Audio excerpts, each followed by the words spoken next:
And now, dispatches from the General. Shout out to the greatest, LeBron James, for roasting me on his Instagram yesterday. I've never been more honored to be called out for not paying attention to a basketball game. I know. Usually it's the white guy that's telling the young black dude to pay attention. That's great. And What were you looking at? we'll be talking about all the NBA All-Star action on the show today. Another dispatch. Oh, this is all NBA All-Star Weekend. Yeah, if you didn't see it, I roasted some big shots at NBA All-Star Weekend, and I meandered down to courtside, right at the most exciting part of the action. So you can look it up and see me on there on LeBron's Instagram. Are you not entertained? Well, you know, I was staring at Tiffany Haddish's French fries. I also want to give a quick shout out to all the doctors and nurses and patients fighting off the coronavirus. I did have a thought that as the country is more divided politically than ever, nothing can bring people together like the threat of a plague. So maybe there is some hope. Also want to give a shout out to all the Bumping Mics fans. It's been a little while, but Dave and I are hitting it hard again. We're going on tour right now, February, March, and April. Milwaukee, March 13th at the Pabst Theater. March 14th, just outside Chicago at the Genesee Theater. Waukegan, Illinois, not too far from Chicago. A lot of people at All-Star Weekend in Chicago told me they were coming to this gig, so it made me feel really good. Where else, Ed? In April 3rd, you're going to be at Des Moines, Iowa at Hoyt Sherman Place. On the 4th of April, you'll be in Kansas City at the Uptown Theater. Ooh. April 16th, Morristown, New Jersey, the Mayo Performing Arts Center. Come to that show and meet all my relatives. They're all coming. April 17th, you're going to be in Tarrytown, New York, Tarrytown Music Hall. And April 18th, you're going to be in Munn Hall, Pennsylvania, the Carnegie of Homestead Music Hall. And then on the 24th and 25th, y'all got 4 shows, count them, 4 shows at the Brea Improv in Brea, California. That's our first Bumping Mics Club show, but we are warming up for a big announcement. So we will be in Brea, California, me and the great David Tell, April 24th and 25th. Yeah, that's going to be crazy. Y'all are usually in theaters. Go to roastmastergeneral.com for tickets. Enough dispatches. Let's start the fucking podcast.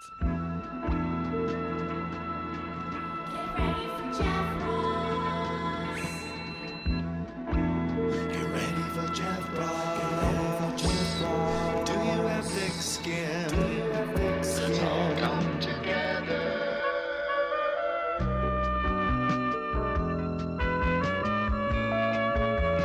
What's up, everybody? How are my emotional support humans? You do all the ad libs. We're back in the bunker, baby. So happy to be talking to all my friends. I've been on the road, and so many people came up to me in Chicago this week saying that they've been listening to the podcast. Shout out to all my fans in Phoenix that came out to the shows. Once again, smashing all the food sales record at Stand Up Live. I have the fattest fans. I am so proud. Thanks to my guitar playing pals, Mike Eldred and Nils Lofgren from the E Street Band, for jumping on stage and backing me up. That was really fun. Love going on the road. Love seeing the fans on the road. Love when people tell me they listen to the podcast. So definitely, if you see me on the street, I don't want to hear no bullshit about the roast. Tell me how you love the podcast. That's where I'm at in my head right now. Yeah. I don't know what it is. It's my weekly catharsis. I get to just sort of everything I don't want to put into roast form or or a tweet form. I can do on the podcast. I can talk to everybody. It's free therapy. Have you ever thought about putting like a secret like word in your podcast that people can Ooh. use to like either get a discount on tickets or get called up for the roast? That's or a good something? idea. We call our listeners emotional support humans. That's a really good description for your fans. And we do. I've seen them come up to you in public all the time. Yeah. So they definitely look like they heal you. Sitting in with us in the bunker today, along with my cousin Ed. Hi, Ed. What's up, buddy? Is our good pal, writer, comedian, Jerron Horton. What's up, y'all? Great to see you, buddy. Good seeing you, man. Thanks for having me here. This is dope. I love this little sex dungeon of your childhood toys. Jerron has written and performed on roast battles and on the Comedy Central roast and other shows on The Last OG. Yeah. On Airs season 3 comes out April 7th on TBS. starring Tracy Morgan, Tiffany Haddish. Yes. Very cool, dude. Yeah, he You're is. kicking ass, man. You're really kicking ass. Thanks. I'm trying, man. I'm proud of you, buddy. Thanks, man. I appreciate it. It all started with you, so it's all good. You You're got the a first wonderful one. young lady, beautiful Jeep, We're not here to talk about her. cool ass dog. No, I mean it as a He's joke. killing it. No, we can talk about her. No, she's good. She's good. Shout out to Charlene. She's also good friends with Jeff as well. Of course. And Ed. Of course. But yeah, man. We're here to get into this All-Star week, huh? You were there. Ed was there as writers on the NBA, Inside the NBA All-Star Roast. Yes. And it was fun, man. I'd never been to All-Star Weekend before. Were you surprised to get the call to work on that show? No, not at all. I'm the only black roaster in town. That's not true. Roast writer. That is true.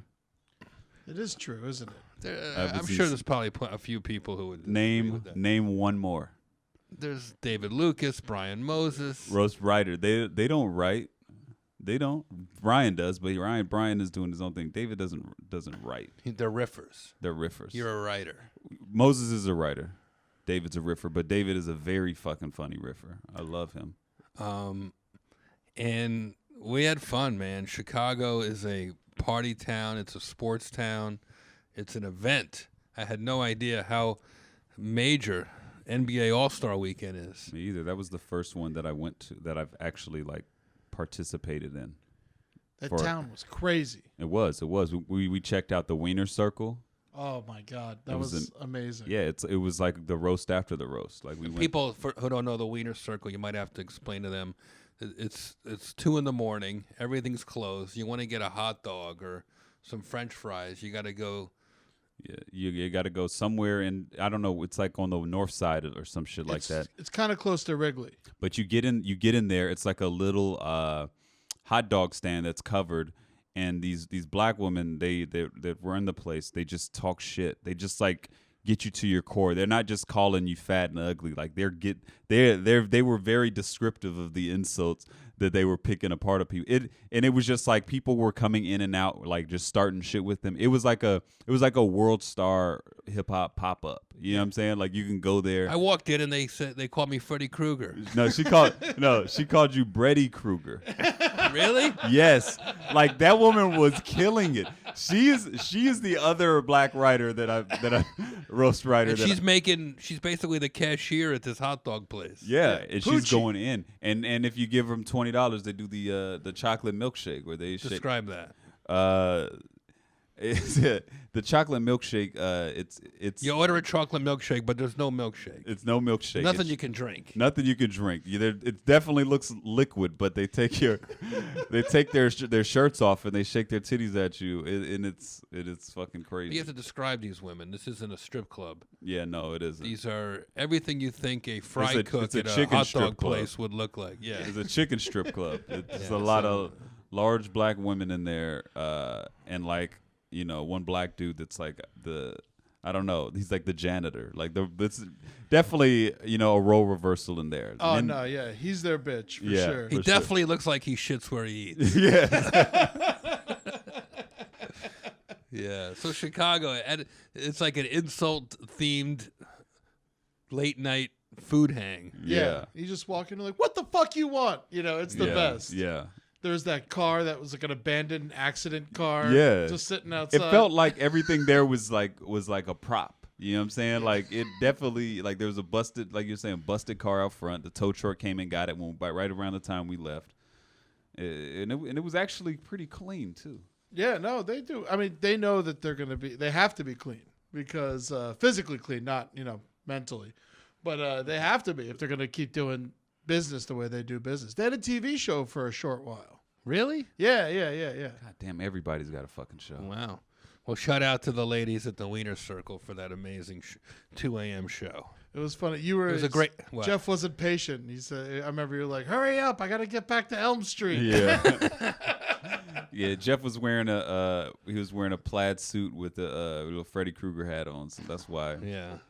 I was still dressed up from the NBA All-Star roast. Yeah, It was our sort of late night after party. it was. A lot of the writers, my buddies, were hanging down there, so I came over there, and what a fun night, man. I look out in the audience, and you got Craig Robinson and Anderson Paak and a bunch of ball players and a bunch of friends. It was at the House of Blues.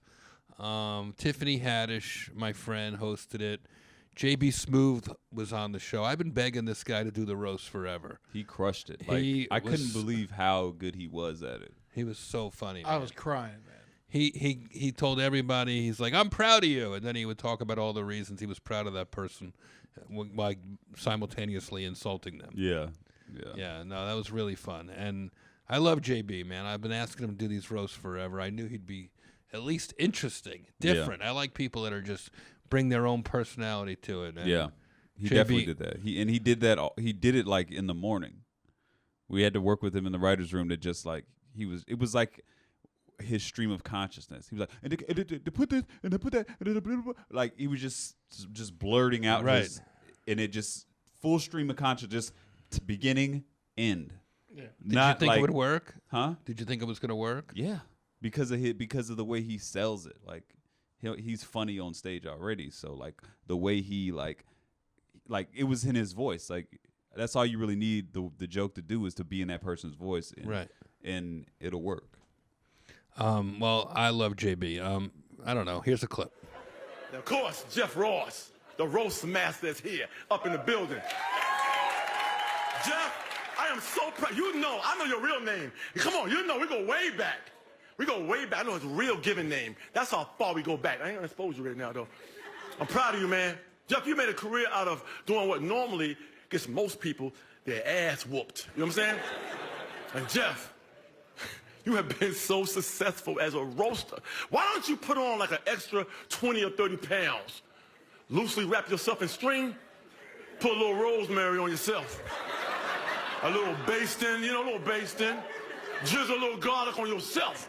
And you could be a roastmaster that roast. See? I be thinking about cool stuff for you all the time.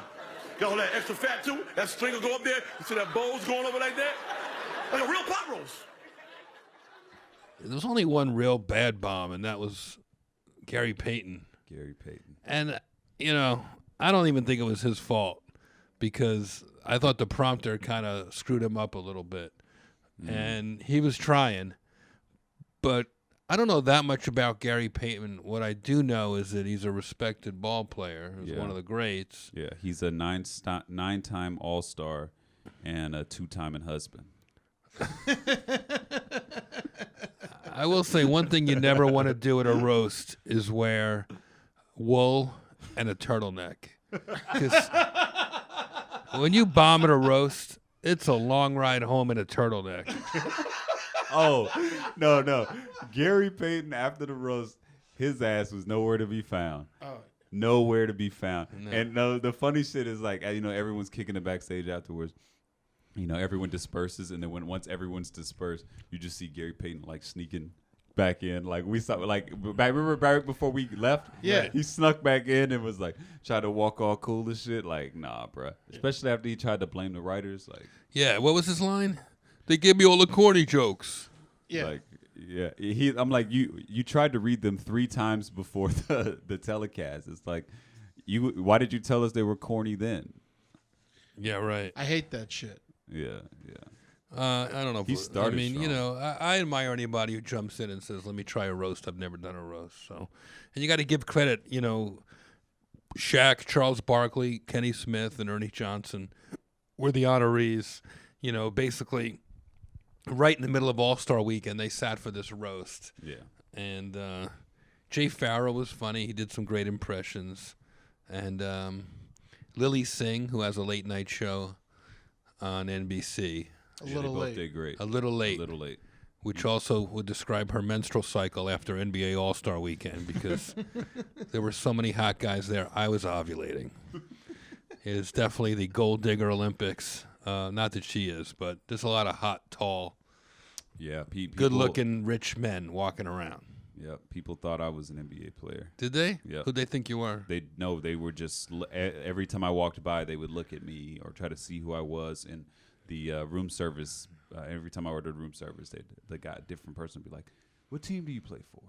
It's just being tall. If you're over 6 feet tall, go to All-Star Weekend. How tall are you? 6'3". Okay. Yeah. So I was like seeing eye to eye with some of the motherfuckers. You're more of a boxer anyway. Than a basketball player, I would say, yeah, but also I haven't boxed in forever. I'm more of a rock climber now. Okay. I've found peace now, you know. Climbing rocks. Yeah. Interesting. Yeah, you What's should out? come Where do with you me. go? I go to the gyms I go to, Touchstone Gyms, Hollywood Boulders, Cliffs of Id. You know, it's like you would be surprised that like the climbing community is so similar to the comedy community. It's the same things, you know, doing shit, you know, constantly trying to get better, doing it. You meet all these same people with a similar interest, and it's kind of like an escape from your life. Like you don't really talk about anything else other than climbing when you're climbing. Much how like comedy is, you know, when you're at the Comedy Store, just riffing, making Right. people laugh, talking Right. comedy. It's crazy. It's such a great community to be a part of. Rock climbing. All right. Yep. You heard it here first. Yep. Do you ever do it like out in the wild, or is it always in Yeah. the gym? No, I do it outside, but not that often, just because of working and shit. Yeah. You know? And I'm not trying to end up missing, end up dead. Y'all saw it was a coyote outside your spot right when I got here. Right outside my house. Yep. I make my podcast guests go through a army of coyotes and other mountain lions to get to the podcast. No, that's cool. Well, it was fun having you. You know, you helped me with my set, and you helped everybody with your set. And Ed too wrote some great killer jokes, It was and fun. I had so much fun at this roast. And I don't know what the legal issues are, but thank you, TNT. Here's a clip of me roasting Charles Barkley, Shaq, and the other two guys. Shaq, you and me, we've been friends a long time. I've been following your legendary career. There's nobody like you in the world, Shaq. You, sir, are an anomaly. But don't ever quote me on that, because nobody wants to hear you say anomaly. It wasn't easy for young Shaq growing up. He had a lot of trouble in school, mostly getting in and out of the desks. Poor little Shaquille, always running out of lunch money at breakfast.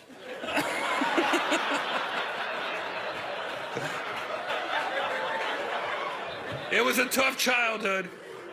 But Shaq, you managed to develop a good sense of humor, even though the kids teased you for wearing your book bag as a fanny pack.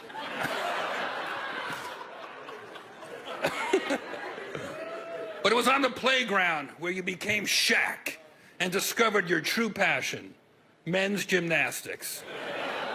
But after the swing set collapsed, your mom signed you up for basketball, and the rest is history.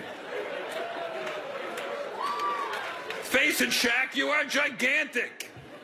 That suit is bigger than the one against Harvey Weinstein.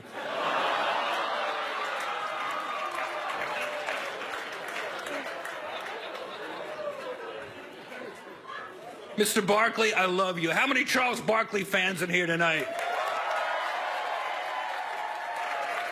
All right. Charles Barkley looks like he puts his whole mouth over the drinking fountain. But folks, when the great Charles Barkley speaks, he keeps it real. He doesn't sugarcoat anything except his breakfast, lunch, and dinner. Charles Barkley only agreed to be in the movie Space Jam because he thought it was about jelly that was out of this world. Yeah, so if you want to hear the whole thing, I think it's up on the NBA on TNT's YouTube page.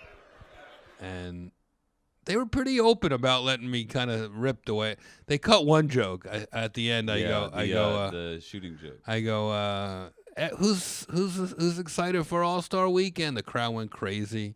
And I said, finally, some shooting in Chicago we can all root for. Yeah, no, it killed. The crowd went crazy. They loved it, and when I watched it on TV, I was like, motherfuckers. But they did let you go in. But they wanted you to. They wanted you to be like, Jeff is our guy. He's gonna go. They hard. cut my D Wade joke off the top too. Yep. Yeah. Maybe it wasn't the best joke because I said, Dwayne Wade opened the show. He was like sort of a host of the event, and then he went and sat in the audience. He like opened the roast and then hid from the roast. Yeah. And I said, look at Dwayne Wade finally learned how to play defense. And I had dinner that night with Meta World Peace. Oh, really? And I asked him, I said, why?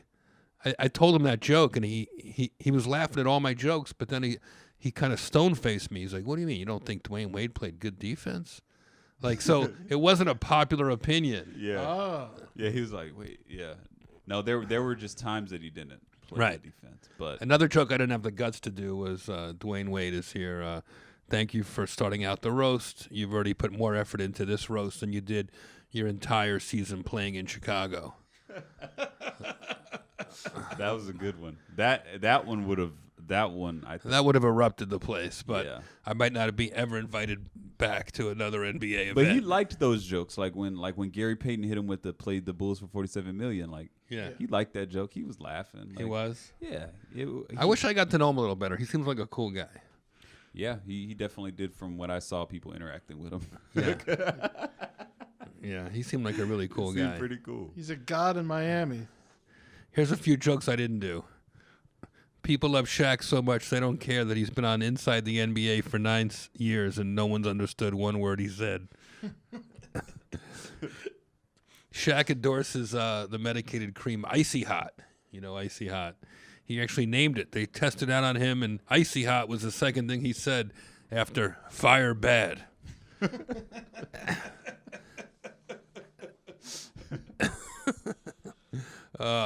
Shaq is so tall he can still fist bump Kobe.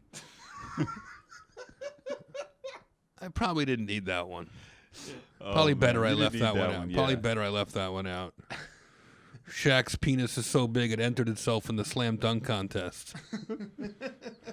Shaq's penis is so big that he taught it how to tie his shoes. Because Shaq don't like to bend. Whenever Shaq's in a rush, he can use his penis as a belt.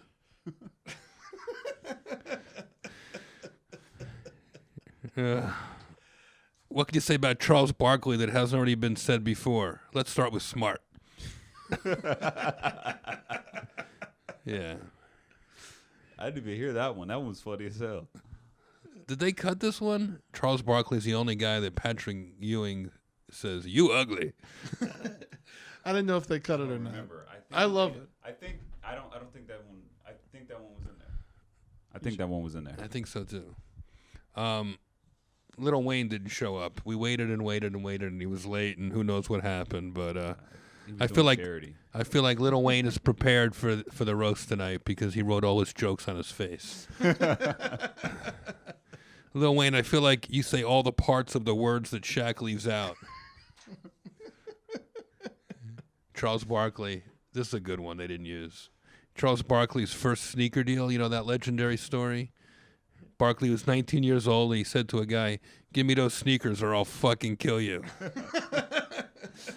Yep. I was so glad when you said fucking too. That was your idea to add the curse word for emphasis. Yeah, and I was so glad you did that shit. It was so fun. Roasted athletes is fun because they are a little sensitive, but they are also in a way kind of really down and appreciate good smack talk. Oh yeah, definitely. I was happy Tiffany Haddish came to one of the roasts and hosted it. I said, this is an emotional night for Tiffany because as a kid she spent time in foster care where she got to know the children of hundreds of NBA players. They cut that one? I think so, yeah. That one killed. Yeah. That one killed. Yeah, no, that was pretty good. Yeah, shout out to Shaq, Barkley, Ernie Johnson, who was very impressed that I had the same sneakers on as him. Yeah, did you go out and buy them after you saw him in them? No, I Y'all bought them had that them day. already? Well, it was Valentine's Day, so I got my girl and I matching Jordans Yeah. with the CHI Shy thing on the back because we were in Chicago. Oh. And I was wearing them, and Ernie saw me wearing them, and then he was into it. So It's like, yeah, because he was rocking them on he was rocking them on the stage. yeah, it was super fun weekend. Got to go to the slam dunk contest, which was really fun. Missed that. I saw the very end of it just on. Which was a bad call. Yeah, I mean, I didn't see the other guys. I didn't see the other guys dunk that one though. He take it between his legs and. Yeah, it was incredible. Yeah. I mean, everyone's saying it was such a bad call, but it was unbelievable. I lost my mind. I thought a tie, in my opinion. Well, those two, the between the legs over the guy. Yeah. And people were mad that he jumped. That they thought that the jump over Taco. I mean, jump over. Yeah. Yeah, they thought he bent down too much, or he. Yeah, the one that won, I thought won. We just saw that guy go last. Yeah. You know, if that dude would have fucking put the ball between his legs like he did, didn't he jump over someone to take the ball? Yeah. If he would have did that shit after a dude jumped over Taco Fall, like everyone would have fucking lost their mind because it was just the anticipation that was building up for that. Yeah. Slam dunk contest. I wonder if there's a roast version of that. Be fun. A slam dunk contest. Dwayne Wade was the one who gave him the low score to lose. Yeah. Back, it's just staying relevant. Smart, man. He's got a good PR guy. A couple guys jumped over Chance the Rapper. I saw Chance at the game the next day, and I asked him about it, and he was like, yeah, I was completely terrified. Thought my life would be over. I was going to break my neck on national TV. He's like, what, 5'8", right? He's not a big guy, but, still, anything could happen. You get hit in the head with a guy's foot while he's slam dunking. Oh, that would be terrible. That'd be so embarrassing. Because, like, it'd be a fucking meme. Right. You know, you would be a meme forever. Like you're the coolest, one of the coolest guys in rap, and then like there's a video on you online of getting kicked in the back of the head. Like, He really did let that guy just like do that. He did not have to. He's Chance the Rapper. He's one of the most famous people in the world. Right, and it's like a weird submissive position to be in. Like, yeah, could you imagine being a guy the guy flying doing a flying split over into your face? Yeah, no one would have the confidence to like disrupt the momentum of that by saying, "Nah, I'm good." Like, nah, jump over somebody else. Like, no one would. I'm sure they might have gotten. Who are the other little guys that would have turned that down first? Well, who the other little dudes that would have? Kevin Hart. Kevin Hart was like, no, call Chance. I took enough hits this year. Yeah. No, Chance is from Chicago. It was really fun seeing Chance perform the halftime show at the All-Star game. A lot of people phone in those kind of performances. He completely knocked out of the park. I did get to tell him that. He had his wife and his friends with him the whole weekend. He's a sweet guy, man. I love Chance. He's like 80% rapper and like 20% comedian. Like, he's super funny. Oh, really? Yeah. That's crazy. I didn't like him on the Netflix show. You didn't like him? I didn't like it. He was the only Rhythm one and It was Flow? kind of disappointing. I think the way they cut it, they made him seem so like blunt and rude. He's a judge on a hip hop competition show on Netflix called Hustle and Flow. The other judges are Cardi B and T.I. Yeah, T.I. and like they Rhythm and even Cardi B and T.I. were like, they had a little bit of like, I think that you just need to go a little harder. But Chance was like, no, that was terrible, or like, no, you suck. And I'm like, could you imagine hearing that from your fucking idol? You suck. Well, I mean, sometimes you suck.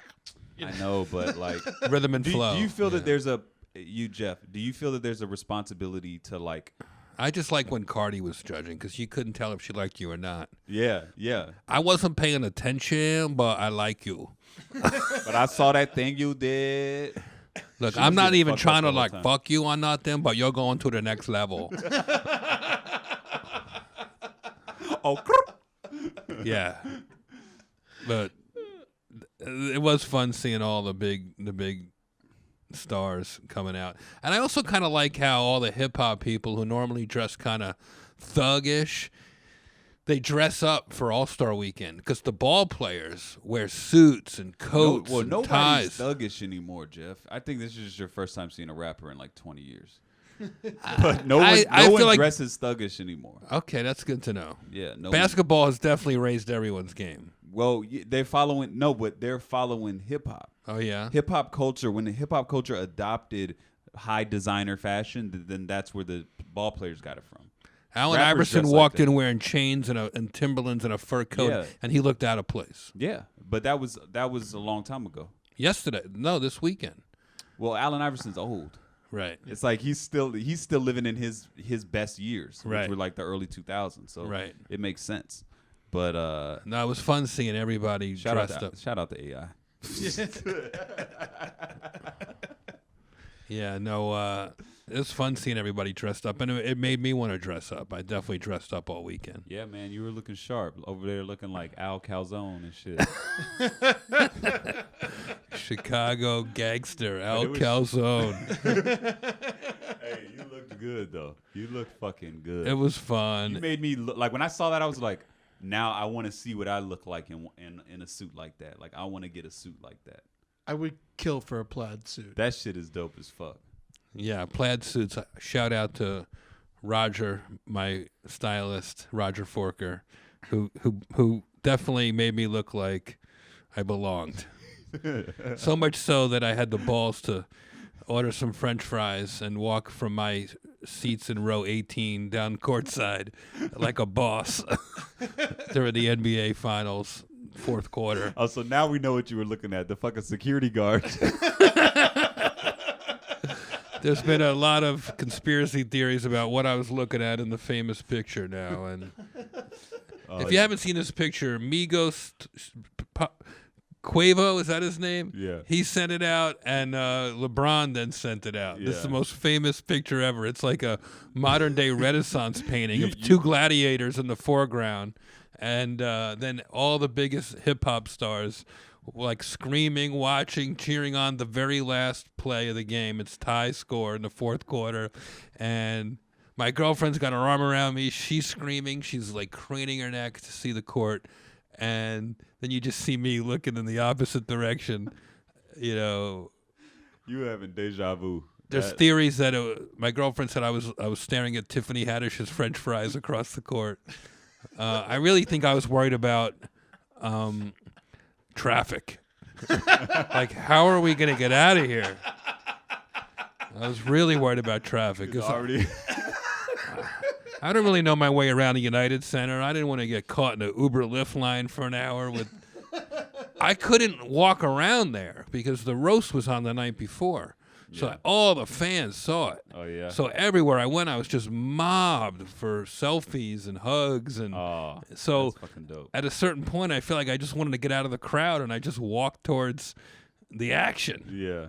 And when you have French fries in your hand, it's an old trick I learned from my dad. When your hands are full, they trust that you know where you're going. Wow, your dad. Nobody's taught you how walking that quick with your food if you don't know where your seat is. Your dad taught you how to be a con man and eat at the same time. Like it's like Oh yeah, that's no. some dope. That's like some catch me if you can shit. It was good. It was good. Nothing gives you confidence like a full stomach. I Yeah. did the same thing at the U.S. Open. I snuck in. I was the first thing I did when I got inside. I was like, I lost my fanny pack. I was just inconsolable about my Yeah. fanny pack. Me- And the first thing I did, I was like, let's get some drinks. It looks like we've been here. You know, Yeah. and the next thing you know, I'm just sitting there watching Roger Federer. You just got to act Oh, like that's you, fucking yeah. dope. You just got to keep moving. Rosa and I went to an I Heart the '80s concert. Yeah. Dressed as Madonna, and I was Prince. She was Yeah. Madonna, I was Prince, and we were like the youngest people there at the forum, but we were the only ones who were dressed up. So we walked. Our seats were like so high up that you could damn near touch the ceiling. I was like, hey, let's go to the front of the stage. We walked all the way down to the fucking bottom, past 3 levels of security, all just because we were dressed up like that. Everyone just thought we were a part of the ambiance and shit, and walked right to the front of the stage where Rick Springfield was singing Jesse's Girl. That's fun. I got that video too. That's awesome. Here's a clip.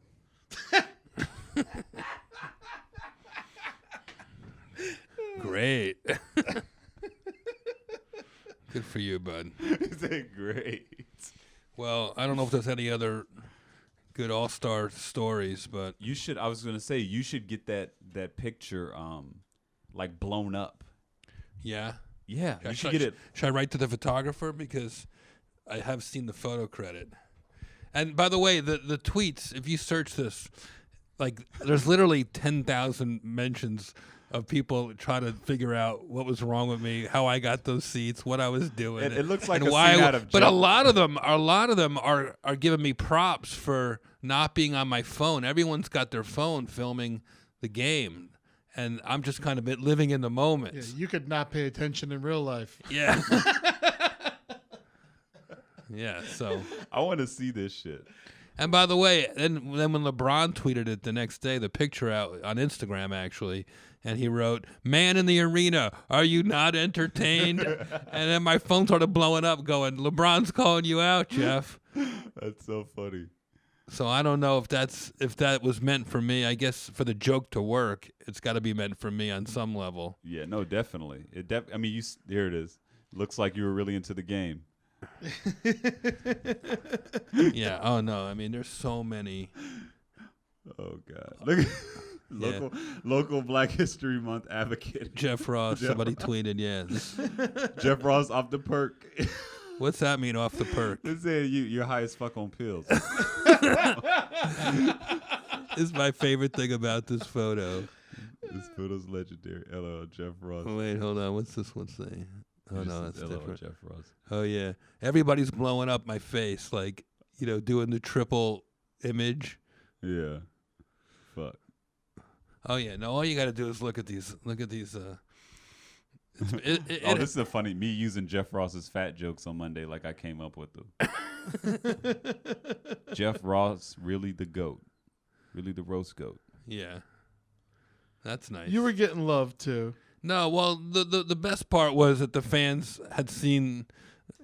It was good that I did the roast the night before, and I did get a lot of people in the United Center the next day or out on the street in Chicago and on social media thanking me for honestly making Shaq laugh. Yeah. Because everybody's been seeing him crying, and everyone's been paying tributes to Stern, Stern died too. and Kobe. Yeah. So it's 3 weeks now, and they basically invited a roast into the party to maybe add a little levity to what has otherwise been a miserable, sad, heartbreaking time for basketball fans. So it was nice seeing that and hearing that people were laughing a little bit. Do you think the Lakers are going to win the championship this year? I don't know. I feel like they have to. Yeah. Although, remember when the The Yankees pressure. lost the World Series after 9/11 to the Arizona Diamondbacks? We all thought that was a shoo-in. Yeah. Because that was like right after. It was a Yeah. couple months afterwards. So we thought they were definitely going to win. But no. So we'll see what happens. I feel like they got to win. And plus, they're amazing. Yeah. We'll see. I don't know. I feel like the NBA is going to give it, they're going to get it. It's going to be like. It makes me want to go to these games now. Like having that all-star experience kind of really like pop my mind into how fun basketball is. I think basketball it's- games are fun as fuck. I think it's becoming my favorite sport. I mean, I love football, but at the same time, it's still exciting. It's not as dangerous. There's no it's not crazy. It's not the president isn't involved. Right. Yeah. Yeah, Trump only goes where he knows he's got fans when it comes to sports. He was at the Daytona 500 the same day. Yep. And it was fun. Shout out to Jon Stewart, who was there with his son. Got to bumped into them. Shout out to my good friend Bishop Don Juan, who I saw at the parties. Oh. He was the only celebrity picture I posted the whole weekend. Who's Bishop Don Juan? I met him through Snoop. He's, a famous pimp. He says former pimp. Former pimp. Yeah, that's Former what all pimp. pimps say. Yeah. So crazy. But once you pimp, always a pimp. Yeah. He wears the same shit. Like that's his. He's branded a whole outfit. Oh, really? Yeah, Don Juan with the green. I don't know if I do. You know him. You know him when you see him. And then after I saw him at a party, then afterwards I saw him outside in his fur coat with his chalice and his cane and his glasses and his hat, and he had shoes and everything. His glasses all matched his suit. And he's just like waiting for his Uber like anyone else. And I'm like, damn, it is hard out there for a pimp.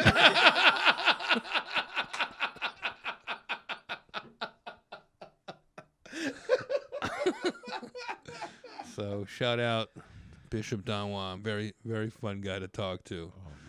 Oh man, I would love to see him. As soon as he walked pimping an away, my Uber. girlfriend gave me a lecture about human trafficking. I was like, come on, this guy's a cartoon character. What are you talking about? This guy stopped traffic when he walks down the street. He's got a cape on. What kind of Uber was it? Was it at least the Uber Black? It was a Uber white stretch limo. No, I'm kidding about that. He was rolling in style at all times. It was fun. It was so fun, man. Chicago's a fun town. Did get to go to the Art Institute of Chicago. Saw some Picassos, and it was just beautiful art. You forget how you see a great game, the spectacle, the fun. You do some comedy. You think you're an artist, and then you go there. Oh, okay, okay. I guess that's a Picasso. Very struck by the old man with the guitar. You know that one from his blue period. I don't think I've ever seen a Picasso in person. Really? Maybe I have. Maybe I have and just didn't know it.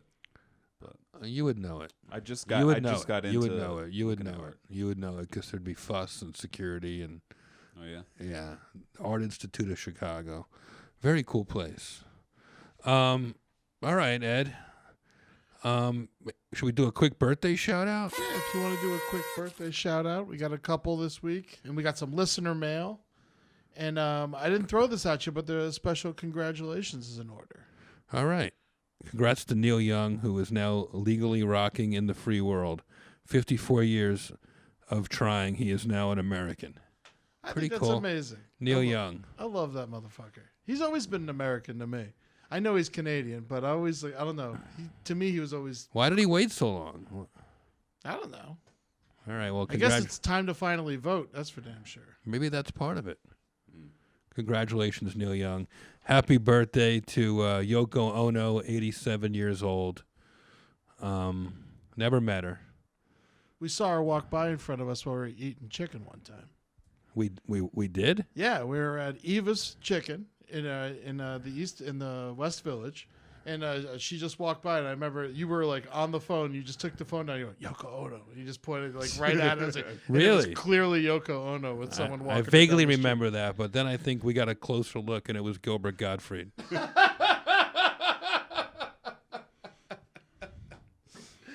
Dr. Dre, 55 years old.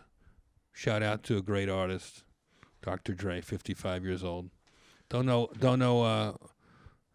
that much about what he's doing now, but certainly He's a fucking Producing. billionaire. Yeah, Beats headphones. He's just chilling. He took Apple for a lot of money. Yep. Good for him. I'm proud of him.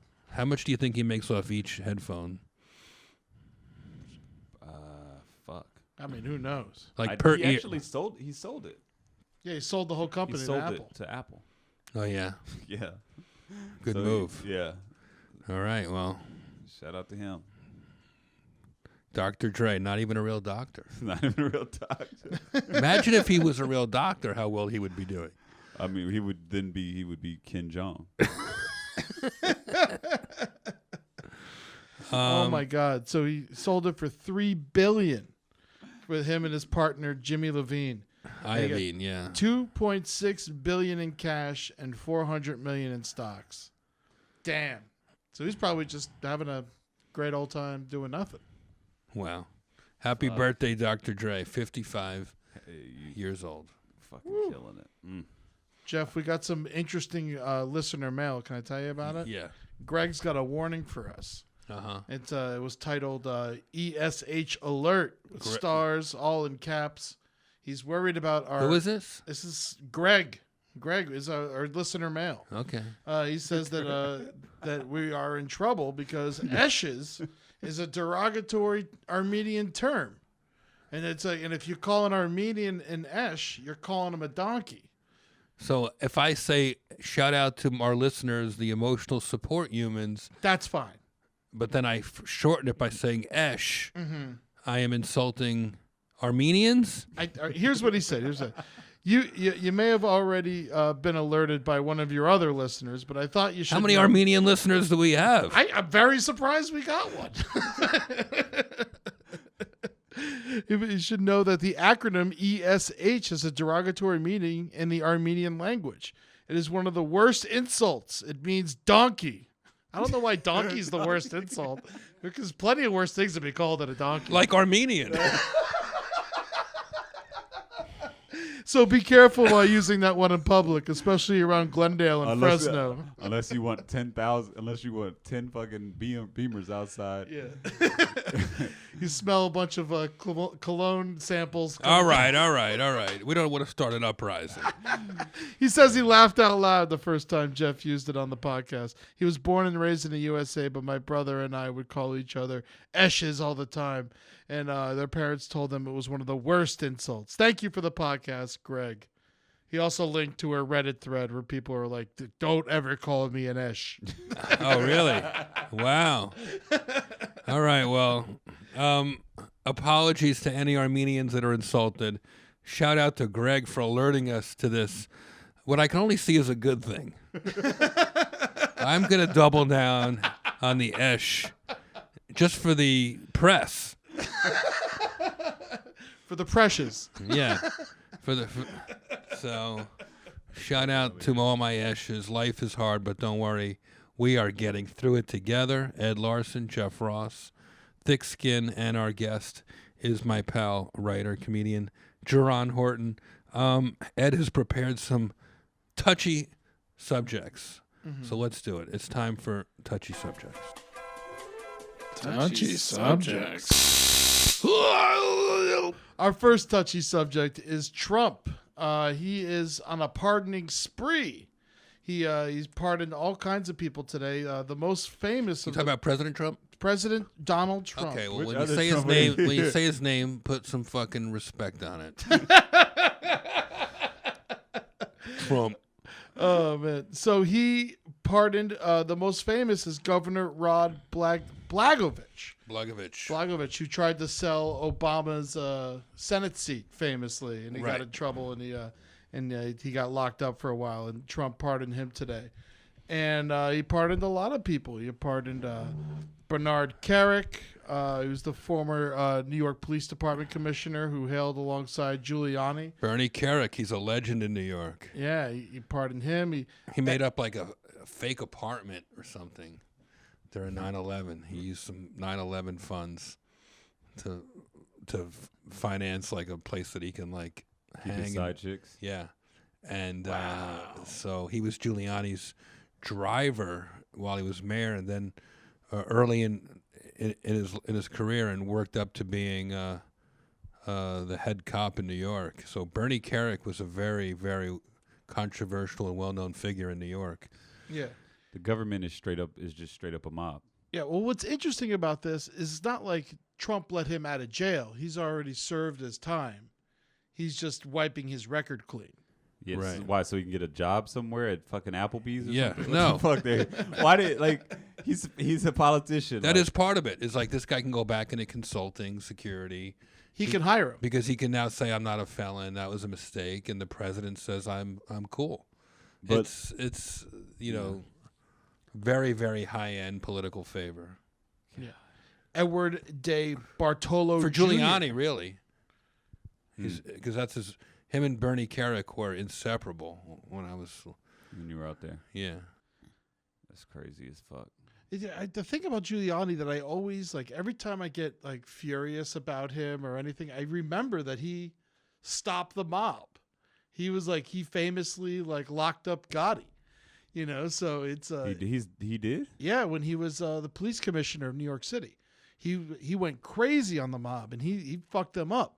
And now to watch him become a gangster is just like bizarre to me. It is. It is so interesting. Yeah. That sounds like a fucking Scorsese movie I want to see. We need to be make that interesting. happen, right?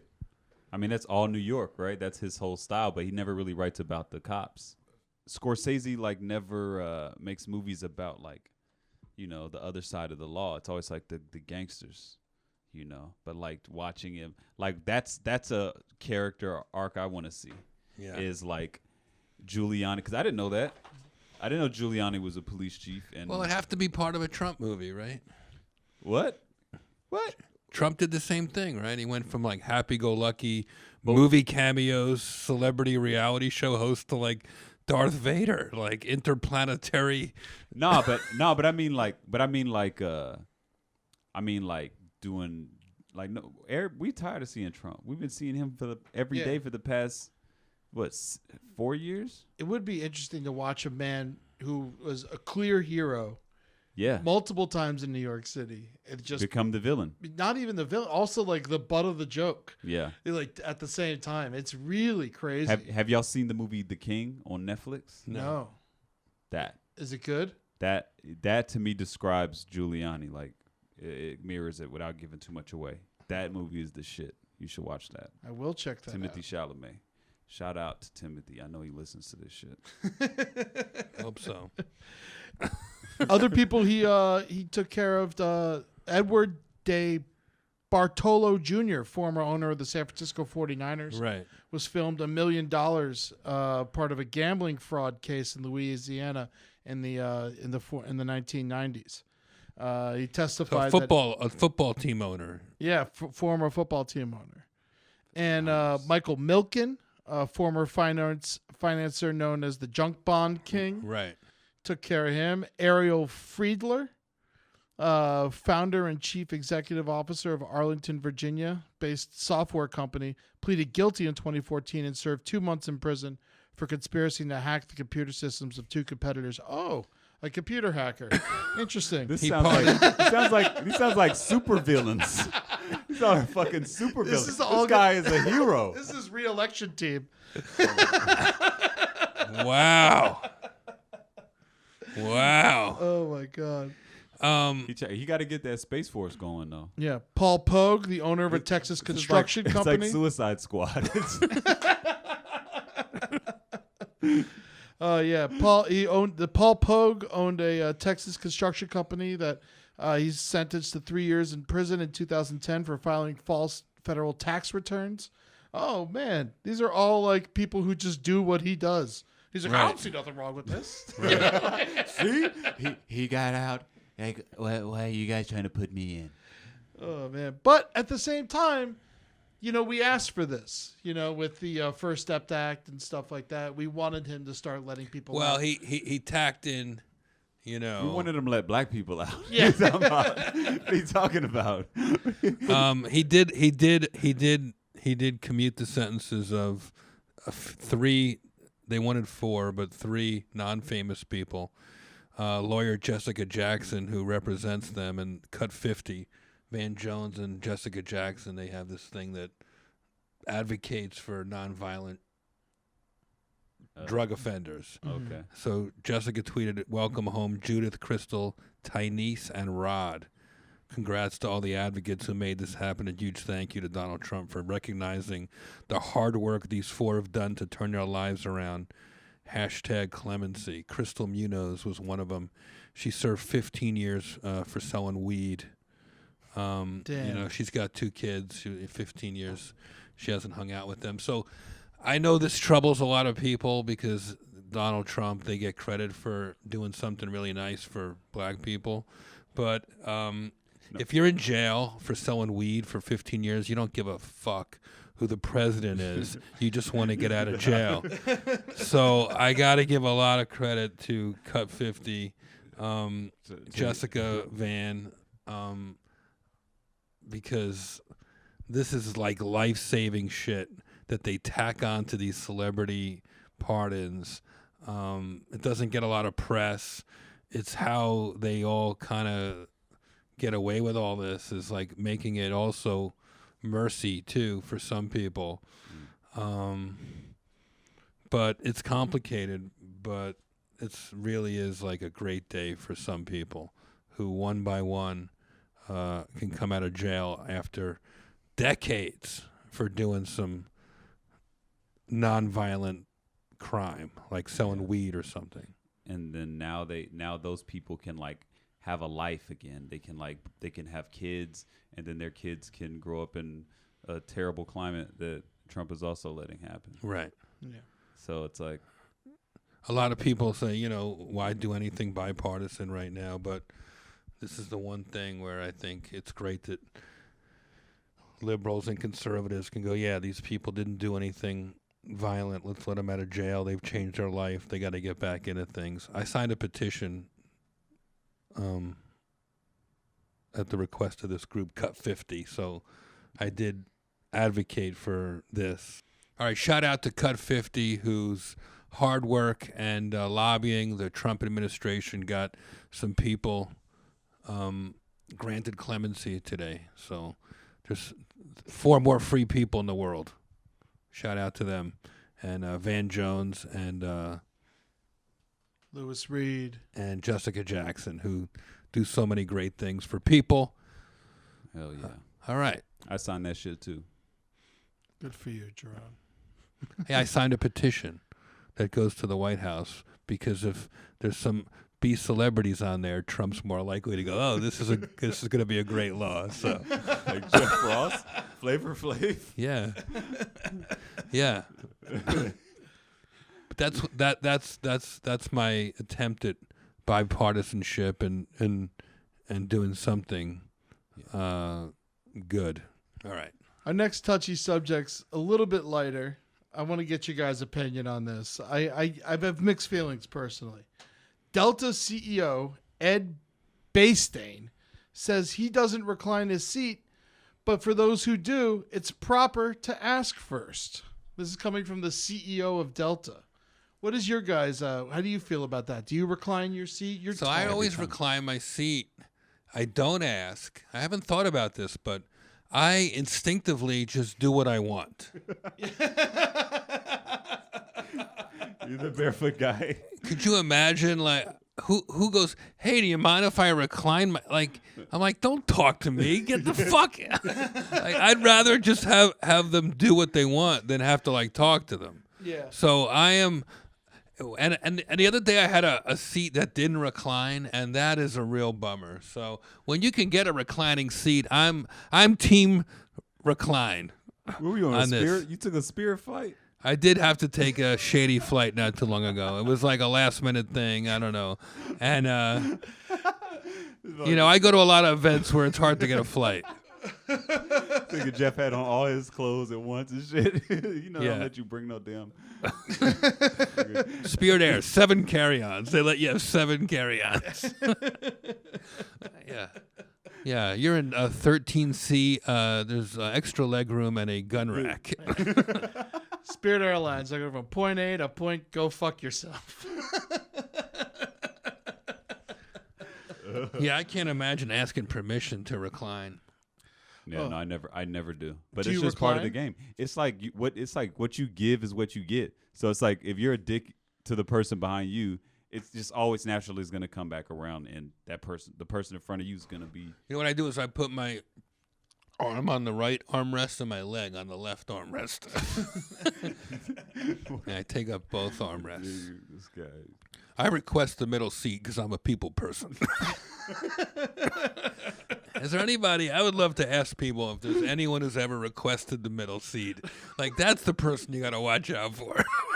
I just figured out how to identify child molesters. Hey, it's 2 times a chance. Middle, twice as many please. chance. Yeah, it's crazy. And like all of them are like when you go and pick your seat, it's all middle seats that are left. Yeah. Right. All right. Well, any other thoughts on this, guys? Well, I personally, I don't recline unless I'm like physically in pain, and I know it. And like, but I just don't do it just because I feel guilty, because I'm so big, and every time someone reclines into me, I can't pull my Yeah, but computer your seat out. probably reclines without you hitting the button. It does from time to time, actually. Yeah. They'll come up to me. They'll be like, "Put your seat back in normal position, sir." And I'm like, "I didn't touch it." And then it's all the way back. It's just about to break. Oh man. Don't you hate when they wake you up to tell you to do some shit? Do that shit? Yeah. Oh, yeah. Like you're in like the best sleep. You're like, I gotta catch this. I want to land. Sir, and be we're fresh. hitting turbulence. Can you buckle up?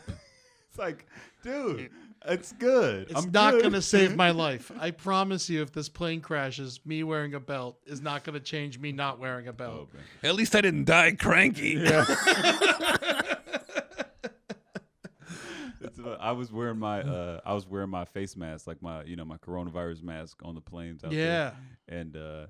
And on the way back I was flying I was flying in the fire seat or the emergency exit. And so the woman's like checking, like she's like, "Yo, can you operate this?" And I'm like, because I'm wearing my mouth's all covered and Yeah. shit. She's like, "I need a verbal yes." I'm like, "Yes." She's like, "I need a verbal yes." I'm like, "Yes." She's like, "Can you take your mask off?" I'm like, "Yes." And then she's like, and then the dude next to me is like, "Dude, like now you may as well take the fucking thing off now." This whole time, like, just fucked up the whole shit. She got you, man. Oh, I think, if you're going to recline your seat, it's nice to ask. But at the same time, I don't want to hear it from the guy who's making my fucking seat small. yeah. This they've been making airline seats smaller and smaller every goddamn year. Yeah. This guy's the problem with it. And then he's telling us we got to ask if we recline. You go fuck yourself. Well, pretty soon they're changing the design, and you're gonna have to start facing each other. Yeah, I saw I read that article last year. They're like trying to design it to where you face each other like a fucking bus. So creepy. I don't like that.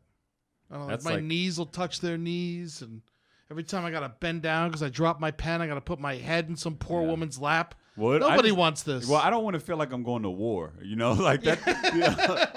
The only people that should be facing each other are paratroopers that are about to jump out in unison. Like, fuck Oh that. my god. All right.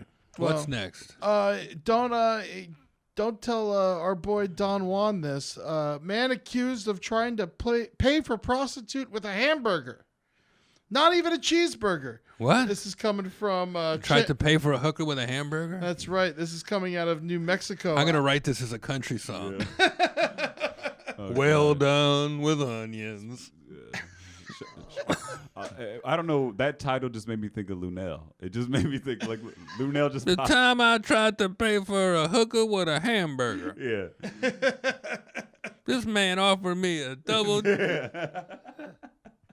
You can see her doing some shit like that. Oh man, they used to call it the Tallahassee Steamer because they had the prostitutes outside of Burger King where you pick up a Happy Meal and a crack rock. I don't have the balls to get a prostitute, let alone get one with a fucking hamburger. Pay for it with a hamburger. Where was that? Albuquerque, New Mexico. Oh, that's some Breaking Bad shit. That Yeah. makes sense. It was during a prostitution sting, and he got busted. According to the criminal complaint, 36-year-old Dominic Calderon rode a bicycle up to an undercover APD officer posing as a prostitute in the area, and then asked her if she would go down on him for a hamburger from Chili's. Oh, he was probably just making a joke. He probably was just making He a was joke. probably just trying to be funny. He's like, "Hey, you want to suck my dick?" Like that's Yeah. the Menace to Society right there. That's the scene in Menace to Society. I mean, it is kind of a shitty joke to make, and so and he made it to the wrong person. So Yeah. there you go. What are the odds? Trump, get on that. Judy Cutts and the Cutts Foundation, get on that. I'm signing that. Cut petition. 50. Cut 50. Oh, Calderon, they ran his record, and it turns out he is a sex offender on probation as well. And he only sits in middle seats. Thanks for ruining the story. I liked them for a while, and then you have to say that. They caught him with the old middle seat method. You know what I saw on World Star the other day? What? Or yesterday? A dude got arrested for kidnapping a white lady and making her watch Roots so that she can understand her racism. Well, This congrats, happened Jerron. yesterday. This was our fourth story. Yes, Robert Noyles, 52, was seized Monday for allegedly kidnapping a woman. He's told to have held her at a residence on 2nd Avenue in Cedar Rapids, Michigan. When she tried to move, he accused her of saying he would kill her and spread her body parts across Interstate 380 on the way to Chicago. That's right. On the way to Chicago, He made her All-Star watch. Weekend. He made her watch all 9 hours of Roots. And then went to All-Star Weekend. It's in the front row next to Jeff. The pair had been in an on and off relationship for several years, apparently. Wow. Roots is one of my favorite all-time movies of all time, so... Why is it your favorite movie of all time? What about that makes it your favorite? Because I'd never seen a miniseries before when I was a kid. So the filmmaking blew my mind that they aged everybody and you followed the entire life of the characters that I was very invested in because it was so good. Yeah. So Roots, Alex Haley, I went on in college to see all his plays and he was great. You got to check out this guy's mugshot. He looks super proud of himself. Yeah, Wow. no, that's some dope shit. Man, Look at I that think guy. he was sitting in front of me at the All-Star game. I think he does security for Quavo now. By the way, no sign of the Quavo virus. I'm more afraid of that. Turned your teeth gold. All right, so So salute to that guy. I'm glad he made her watch it. At least she got some culture while she was being kidnapped. man, Fuck. have they ever remade Roots? That would be good. They did remake Roots, but it was not well received. Yeah, it's called 12 Years a Slave. Yeah, They just shortened it. yeah, they would have to do. Wow. Anyway, They remade it on the History Channel in 2016, starring Malachi Kirby. No one even cared. No one even cared. speaking of the old days, Jerron, I don't know how much you follow our podcast here, but it's about going through life, you Okay. know, and life is hard. What do you do? I know you have a dog, Chicken. Do you smoke pot when you're having a rough day? Like, how do you get through the, you know, you're writing on a show and they decide your story isn't going to work and you got to redo it. It's And literally never happened. You've worked with me, Jeff. I fucking kill it. No. What I do, I just fucking kick it with my dog, man. some advice maybe to young writers young comedians who want to break in, who are like, what do I do? Where's this? Is it all worth it? It's definitely worth What it. mindset should I be in when I'm having a tough day? When you're having a tough day, you just have to remember the good times. It's like Sarah Tiana told me this a long time ago and made a lot of sense. She said that it's easy to be like happy and go lucky. Well, you know, like if you treat your career like a set of stairs, it's like it's easy to be happy and you know about everything when you're going up, but it's that plateau that you kind of got to keep that same energy and that same momentum till you get to that next, you know, step. And that's what I try to remember, because like there's a lot of highs in this shit, but then the lows are even fucking lower, and that shit like never ends. At least it hasn't for me yet. What's it like working on a TV show every day? Like, you worked on Atlanta? No, I wish. No, I worked on Last OG. I worked on I'm Dying Up Here, and I worked on Love Is, on which is an hour drama on OWN. It's dope. It's dope. Like, it's chill. You just talking, like, you know, with a bunch of like-minded people about the same subject. You're kind of building towards the same goals.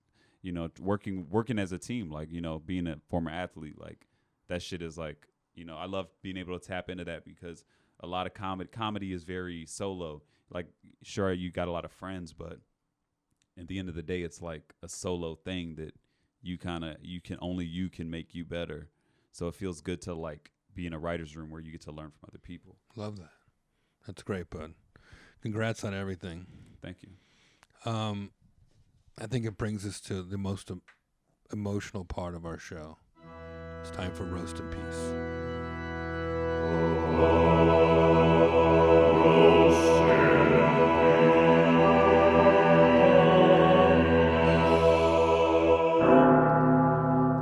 Shout out to the great actor, lived to like an incredible age, 103. Kirk Douglas. I mean, 103. He was in Spartacus, Paths of Glory, other movies, Ace in the Hole, Lust for Life, Vikings, all huge movies in the 1950s and 60s. Michael Douglas's father, Right. Yes. and And the King of the Jews, Kirk Douglas, Yes. was like, he fought the Hollywood blacklist against Yeah. communism. He worked with Dalton Wow. Trumbo. Wow. Yeah, he was a good dude. Oh wow. Yeah, no, That's dope. no. Trumbo was the guy who was blackballed, right? And he had right. yeah. that's dope. And he helped him write Spartacus and gave it to Stanley Kubrick. He's the only lead actor to work with Stanley Kubrick twice. Interesting. Yeah, no, he's got and I know what movie I loved? Greedy. Did you guys ever see I that? haven't seen I that. think so. He played the old man and about to die. This is like 30 years ago. Yeah. And his family was trying to like figure out who gets the money. Phil Hartman, Michael J. Fox was in it. It was a great movie in the 90s. I got to see that. Wow. Kirk Douglas, man. 103 years old. Wow. His SAG number was in Roman numerals. And Early here in we are his- living his best life, just retracing it. Jeff had to get him, huh? Early in his career, he had to learn how to ride a horse, not for the role, but as a ride to and from set.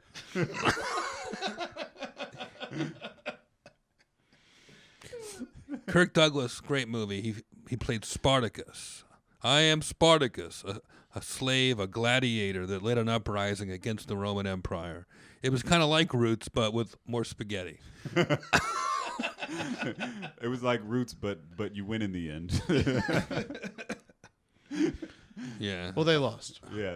The Spartans. Oh, yeah. They crucified all of them. Gonna miss Kirk Douglas. Every few years, they would wheel him out at the Oscars just to show that money really can buy a long life. He lived well. He probably he was always in shape in those movies, right? Oh, yeah. Strong ass dude. Yeah. Kirk Douglas was in the stage version of one of my favorite movies, One Flew Over the Cuckoo's Nest. And afterwards, Kirk bought the rights and gave them to his son Michael Douglas as a gift. I'm pretty sure he did the same thing with Catherine Zeta-Jones. Here you go, son. Here you go. That's so funny. I am Spartacus. I am Spartacus. Say it. I am Spartacus. I'm Spartacus. Roast in peace, the great Kirk Douglas. Oh, man. That's funny as hell. Hell yeah. I've been on a Michael Douglas binge recently. Oh, yeah? What you been watching? I've been watching what's it? Fatal Attraction Great. and what's it called? The Wall Game? Street Wall and The Street. Game. The Game's so good. I watched The Game on Netflix, and that's what kind of. I've been watching the Kaminsky Method on Netflix. I keep saying I'm gonna watch that, and I never watch. I really like it. Michael Douglas. I killing love it, Michael killing Douglas. That's I've been watching a lot of like before when I do some writing at home, like I always watch like really good movie scenes or TV show scenes just to kind of get me inspired and shit. And I always watch like that Art of War scene from Wall Street online. Always that cinematography, the writing in it was fucking dope. I love that fucking scene. What do you think life's like at Michael Douglas's house right now? Is he sad? Your dad dies at 103. Like, what's that emotion? Oh, I think, Thank God. yeah. I must be like, But it's like, think about it. It's I like, can finally smoke pot.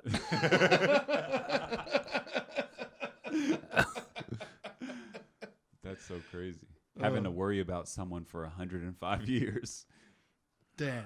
Man. or for however old, 80 years, 90 years, however old he was. 103 years old. That's insane. Good for him. In the end, he died from an ice cream headache.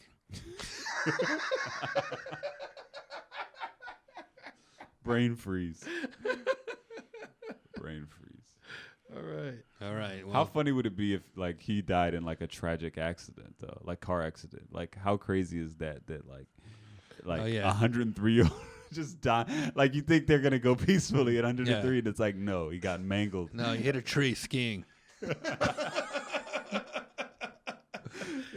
Feud with the Crips. Drive by. Yeah. Yeah, no, he Molly overdose, bad Molly. That was his nurse's name too, Molly. All right, well, Jerron, thank you for coming out, man. Thanks for having me. That was really fun. It was. Thanks for your help with the roast too. Thanks for having me. Appreciate it. Follow me at Jerron Horton On Instagram. on Instagram. You're not on Twitter. I'm not on Twitter. Good for you. Yeah. fuck Also, Twitter. he's got a podcast. It's Not Looking Good with Jill Christie. It records. On Friday, and we also have one with Tony Hinchcliffe called Tuesday Night Football. Nice. You can check that out on our Instagram and YouTube. Yeah. Beautiful.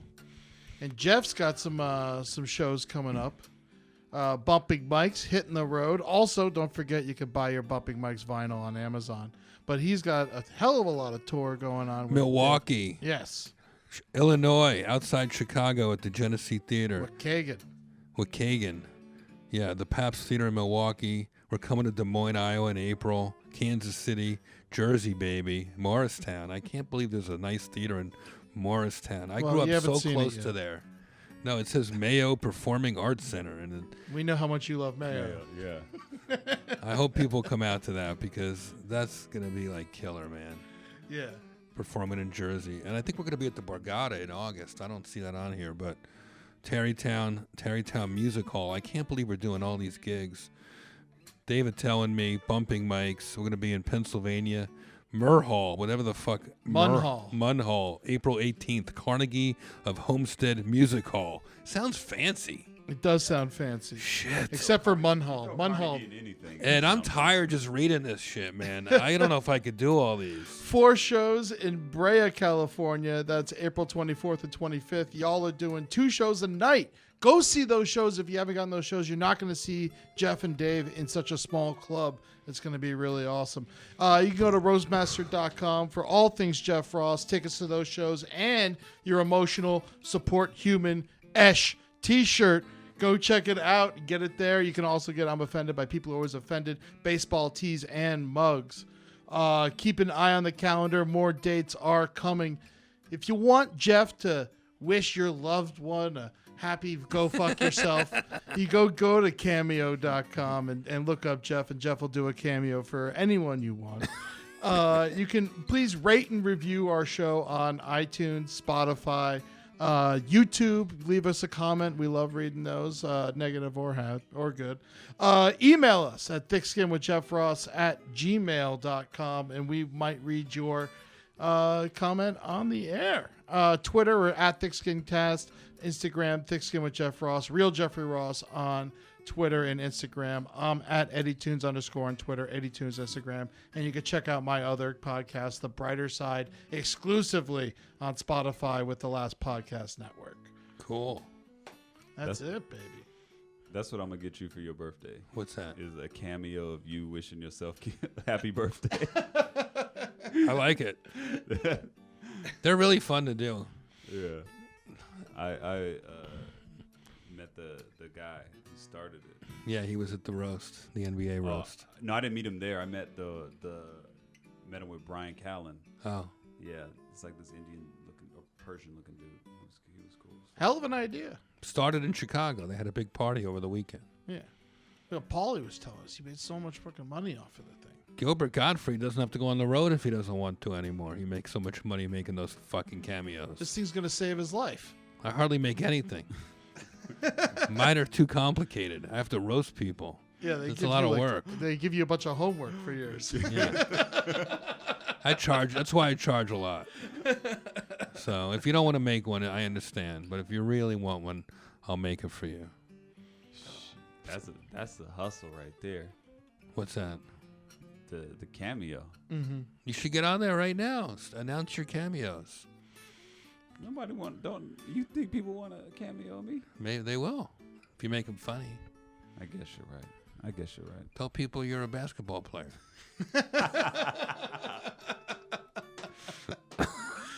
You could be any basketball player. Okay. You'd be the only guy in Cameo that can't get a cameo. I'll do that. I'm fucking setting my shit up. Just You for could the hell just of it. pretend. You could just wear a basketball jersey. Always be like in a locker room, and people could get it for like little sick kids who just like, hey everybody, hey little Larry, I hear you're not feeling good. This is Jerron Johnson from the San Diego Suns. Just want to say I hope you get well real soon. Want to say I hope you get real. And they'll just give it to like Alzheimer's patients and little kids.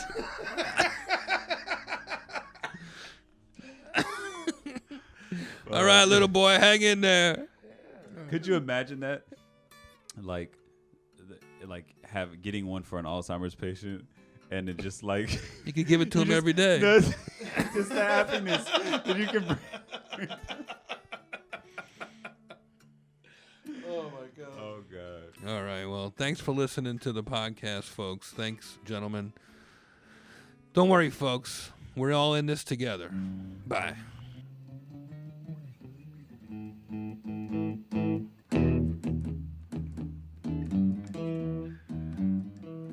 Damn. I'm in New York. Talking the talk. I'm doing the podcast. Full tank of gas. I got Cousin Ed and Gary too. I got the thick skin blues. Having a drink. My armpits stink. Hey. I'm feeling so good, I'm in the hood, I don't want it to end. I got the thick skin blues.